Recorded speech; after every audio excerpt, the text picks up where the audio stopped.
बुजुर्गों के लिए राहत की खबर। स्वास्थ्य बीमा के लिए उम्र सीमा जो है वो समाप्त की गई है IRDAI की तरफ से। यहां पर 65 साल से ज्यादा उम्र के जो लोग हैं उनका वो अब बीमा जो है वो करा सकेंगे खुद का।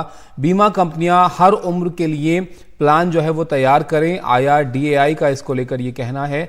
IRDAI ने खत्म की है यहाँ पर इंश्योरेंस की उम्र की सीमा, यानी जो 65 साल का कैप था इंश्योरेंस पॉलिसी पर, उसको अब यहाँ पर ख़त्म किया गया है। बीमा कंपनियां बुजुर्गों के लिए अब बीमा ऑफर जो है वो निकाल सकती हैं। IRDAI का लक्ष्य यहाँ पर समावेशी हेल्थ केयर इकोसिस्टम को तैयार करना है, जिसमें हर उम्र के जो लोग हैं उन तक ये सुविधाएं जो है पहुँचें। उनके लिए भी स्वास्थ्य सुविधाओं का लाभ ले पाना आसान इसके बाद जो है वो हो जाएगा कि वो अब बीमा खुद का जो है वो करवा सकेंगे।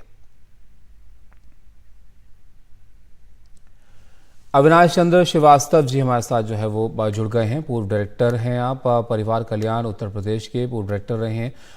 अविनाश जी, ये बहुत ज़रूरी भी था इस लिहाज से क्योंकि इस उम्र में सबसे ज़्यादा ज़रूरत जो है वो लोगों को हो सकती है स्वास्थ्य से जुड़ी हुई सुविधाओं की, इंश्योरेंस की। अब वो भी जो है वो करा पाएंगे बीमा अपना।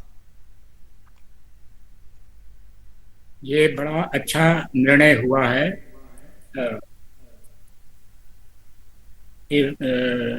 Insurance regulatory authority and development के द्वारा ये 65 ईयर्स के ऊपर लोगों को स्वास्थ्य बीमा देना बहुत अनिवार्य हो गया था, क्योंकि जो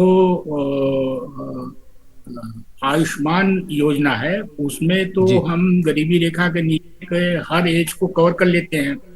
सरकारी कर्मचारी केंद्रीय में CGHS से अपना पूरा बीमा योजना कैशलेस प्राप्त कर लेते हैं। विभिन्न केंद्र प्रदेश की सरकारें भी अपने अपने कर्मचारियों को लाइफ इंश्योरेंस का एडवांटेज देते हैं पूरी फैमिली के लिए। और ये ESI वाले भी अपने इंडस्ट्री देते हैं।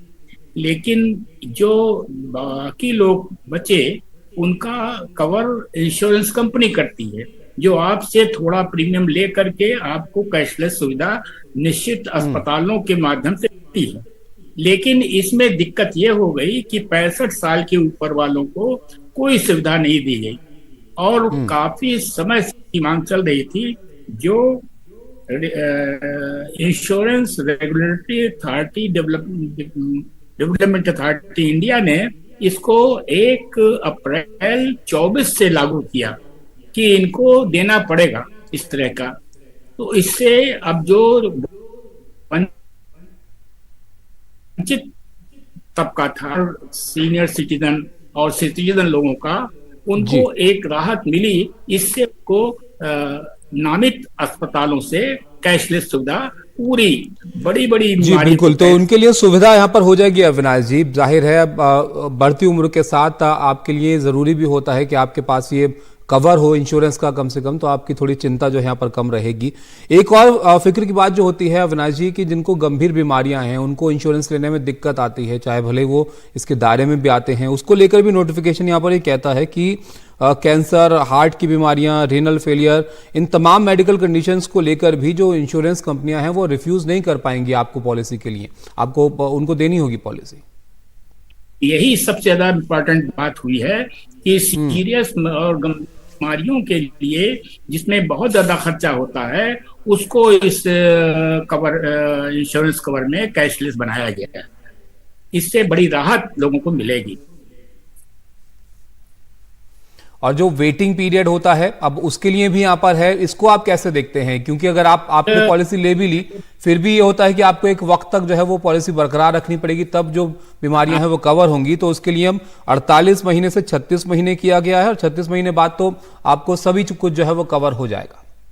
हाँ, तो इससे भी काफी लाभ होगा लोगों को। और ये आदेश जो वंचित तबका था सीनियर सिटीजन का, उसको कैटेगरी के हिसाब से बहुत लाभ हुआ है।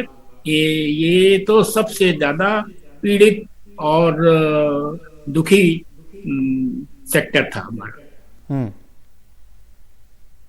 जो लेकिन आपको लगता है कि यहाँ पर अविनाश जी अब इतनी सारी चीजें कवर होंगी अगर, तो जाहिर है इंश्योरेंस की जो कॉस्ट होती है, प्रीमियम होता है, वो भी इन सब बातों को देखकर जो है वो कंपनियां तय करती हैं। तो इसके लिए थोड़ा ज्यादा भी जो है वो पे करना पड़ेगा लोगों को। हाँ, प्रीमियम में थोड़ी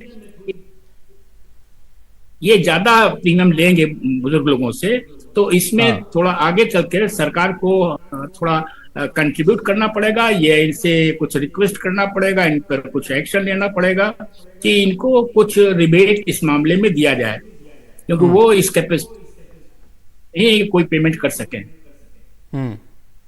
और ये जो कहा गया है कि जो इंश्योरेंस कंपनियां हैं वो इस हिसाब से पॉलिसीज तैयार करें जो बुजुर्गों को कवर करें, तो उसके लिए आप क्या देखते हैं, क्या जरूरतें हैं जो होनी चाहिए बुजुर्गों के लिए, खासतौर पर जो पॉलिसीज बनाए जाएं उसमें? ये बड़ा अच्छा प्रश्न है। इसमें पॉलिसी भी जो बनाना है, इसमें एक कमेटी बना लें जिसमें कि गवर्नमेंट के भी लोग रहें, कुछ सीनियर सिटीजन भी रहें और कंपनी के भी लोग रहें, ये मिल करके आपस में तय करें और क्या फिजिबल है, कितना हम इनको फेवर कर सकते हैं, कितना मिनिमम प्रीमियम रख सकते हैं, ये करना पड़ेगा।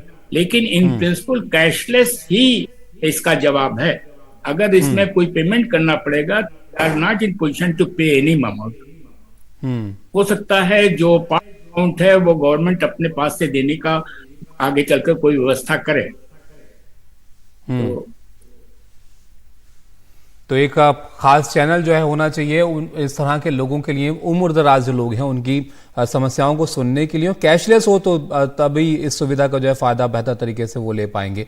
बहुत शुक्रिया अविनाश जी आपका हमारे साथ जुड़ने के लिए और इस खबर पर जो है वो अपनी राय रखने के लिए। तो जो बुजुर्ग लोग हैं, उम्र दराज लोग हैं, उनके लिए एक बड़ी राहत के तौर पर आप इसको देख सकते हैं कि जो इंश्योरेंस खरीदने के लिए पहले उम्र की सीमा जो थी उसको हटा दिया गया है। अब सब उम्र के लोग जो है वो अपने लिए बीमा जो है वो खरीद सकेंगे।